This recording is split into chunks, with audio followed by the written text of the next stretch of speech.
ರೈತ ಬಾಂಧವರೇ ನಮಸ್ಕಾರ. ದ್ರಾಕ್ಷಿಗುರು ಯೂಟ್ಯೂಬ್ ಚಾನೆಲ್ ಮತ್ತು ಫೇಸ್ಬುಕ್ ಪೇಜ್ನಲ್ಲಿ ನಿಮಗೆ ಮತ್ತೊಮ್ಮೆ ಸ್ವಾಗತ. ಎಲ್ಲ ದ್ರಾಕ್ಷಿ ಏರಿಯಾದಾಗ ಮಳೆ ಜೋರಾಗಿದೆ. ಸೈಕ್ಲೋನ್ದಿಂದ ಈ ಪ್ರೀ ಮಾನ್ಸೂನ್ ಮಳೆಯನ್ನು ಹೆಚ್ಚು ಪ್ರಮಾಣದಲ್ಲಿ ಆಗ್ತಾ ಇದ್ದಾವೆ.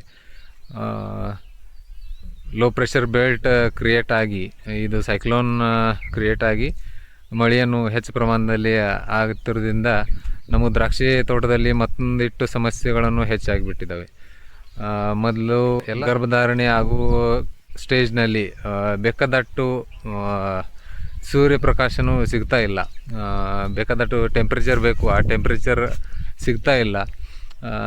ಡಿಗ್ರಿ ಡೇಸ್ ಕಡಿಮೆ ಸಿಗ್ತಾ ಇದ್ದಾವೆ. ಅದರಲ್ಲಿ ಮತ್ತೊಂದು ಅಂದರೆ ಈಗ ಕರ್ಪ ರೋಗ ಇಷ್ಟು ದಿವಸ ಮಳೆ ಕಂಟಿನ್ಯೂ ಐತಂದ್ರೆ ಕರ್ಪ ರೋಗ ಅನ್ಕ ಬರೋದೈತಿ. ಮತ್ತು ಮಳೆ ಬೆಳಗಿದ ಮೇಲೆ ಡೌನಿ ರೋಗನೂ ಕಾಣಕ್ಕೆ ಸಾಧ್ಯತೆ ಇದೆ. ಯಾಕಂದ್ರೆ ಈಗ ಮಳೆ ಚಾಲು ಐತೆ ಅನ್ಕೋತಕ್ಕ ಅದೇನು ಡೌನಿ ಕಾಣಂಗಿಲ್ಲ. ಆದರೆ ಮಳೆ ಬೆಳಗಿದ ಮೇಲೆ ಮಳೆ ಸ್ಟಾಪ್ ಆದಮೇಲೆ ಬಿಸಿಲು ಯಾವ ಥರ ಬೆಳಕ್ಕೆ ಚಾಲು ಆಕೈತಿ ಹಂಗೆ ಡೌನಿನೂ ಕಾಣಕ್ಕೆ ಚಾಲು ಆಕೈತಿ. ಅದಕ್ಕಾಗಿ ಈಗ ಇನ್ನು 30 ತಾರೀಕು ಮಟ್ಟ ಇದು ಹಿಂಗೆ ಮಳೆ ತೋರಿಸ್ತಾ ಇದೆ.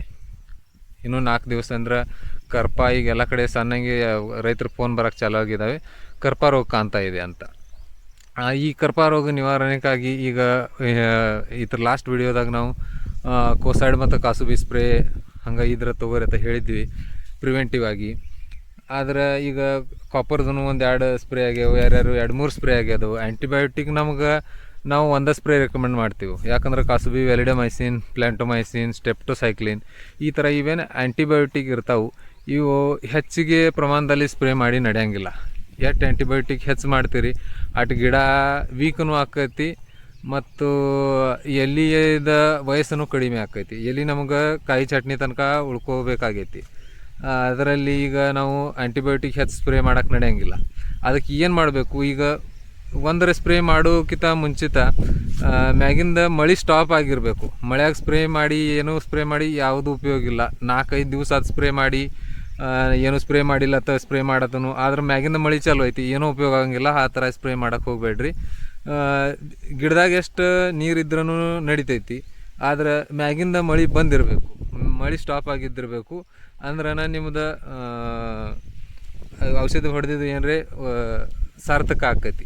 ಈಗ ಯಾವ ಸ್ಪ್ರೇ ತೊಗೋಬೇಕು, ಇಬ್ಬನಿ ಇದ್ದಾಗ ಯಾವ ಸ್ಪ್ರೇ ತೊಗೋಬೇಕಂತ ಹೇಳ್ಬೇಕಂದ್ರೆ, ನೀವು ಈಗ ಸದ್ಯ ಕರ್ಪರೋಗ ನಿವಾರಣೆಗಾಗಿ ನೀವು ಕಾಪರ್ದು ನಿಮ್ಮ ಒಂದು ಸ್ಪ್ರೇ ಆಗಿದ್ರೆ ಮತ್ತೊಂದು 2-3 ಸ್ಪ್ರೇ ತನಕ ನೀವು ಕಾಪರ್ ಸ್ಪ್ರೇ ತೊಗೋಬೋದು. ಆ ಥರ ಕಾಪರ್ ಆಕ್ಸಿಕ್ಲೋರೈಡ್ ಅಂದ್ರೆ ಬ್ಲೂ ಕಾಪರನ್ನು 2 ಗ್ರಾಮ್ ಪರ್ ಲೀಟ್ರ್ದಂಗೆ ತೊಗೋಬೋದು. ಕೋಸೈಡ್ 1 ಗ್ರಾಮ್ ಪರ್ ಲೀಟ್ರ್ದಂಗೆ ತೊಗೋಬೋದು. ಇದ್ರ 2-3 ಸ್ಪ್ರೇ ಬ್ಯಾಕ್ ಟು ಬ್ಯಾಕ್ ನೀವು ಮಾಡ್ಬೋದು. ಆದರೆ ಆ್ಯಂಟಿಬಯೋಟಿಕ್ ಒಂದೇ ಕೊಡೋದೈತಿ. ಈಗ ಬ್ಲೂ ಕಾಪರ್ ಮತ್ತು ಕೋಸೈಡ್ದಾಗ ಏನು ಮಿಕ್ಸ್ ಮಾಡಬೇಕು, M45, Z78 ಇವು ನೀವು ಮಿಕ್ಸ್ ಮಾಡಿ ನೀವು ಇಬ್ಬನಿ ಇದ್ದಾಗ ಗಿಡದ ಮ್ಯಾಗ ನೀರಿದ್ದಾಗ ಸ್ಪ್ರೇ ಮಾಡ್ಬೋದು. ಅದರ ಹೊರತು ಮತ್ತೊಂದು ಸ್ಪ್ರೇ ಅಂದರೆ ಟ್ರೈಕೋಡರ್ಮಾ ಮತ್ತು Bacillus subtilis. Trichoderma, Bacillus subtilis ಬುರಿ, ಡೌನಿ, ಕರ್ಪ 3 ರೋಗಕ್ಕಾಗಿ ಚಲೋ ಕೆಲಸ ಮಾಡ್ತಾವೆ. ಅದಕ್ಕಾಗಿ ನೀವು ಲಿಕ್ವಿಡ್ ಟ್ರೈಕೋಡರ್ಮಾ ತೊಗೊಂಡ್ರೆ 3ರಿಂದ 5 ml ತನಕ ಟ್ರೈಕೋಡರ್ಮಾ, ಬ್ಯಾಸಿಲಸ್ ಸಬ್ಟಿಲಸನ್ನು 3 ml ಪರ್ ಲೀಟ್ರ್ ತೊಗೊಂಡು 2 ಮಿಕ್ಸ್ ಮಾಡಿ ನೀವು ಚೆನ್ನಾಗಿ ಮಿಕ್ಸ್ ಮಾಡಿ ಹೊಡಿಬೋದು. ಅದಕ್ಕೆ ಟ್ರೈಕೋ ಮತ್ತು ಬ್ಯಾಸಿಲಸ್ ಸಬ್ಟಿಲಸ್ ಸ್ಪ್ರೇ ಮಾಡಿರಿ. ಮೈಕ್ರೋಬ್ಯಾಕ್ಸ್ದ ಟ್ರೈಕೋವಿನ್ ಅಂತ ಬರ್ತೈತಿ, ಸಟ್ಲೆಕ್ಸ್ ಅಂತಂದೂ ಬರ್ತೈತಿ, ಬೇರೆ ಬೇರೆ ಕಂಪ್ನಿಯವೂ ಬರ್ತಾವೆ.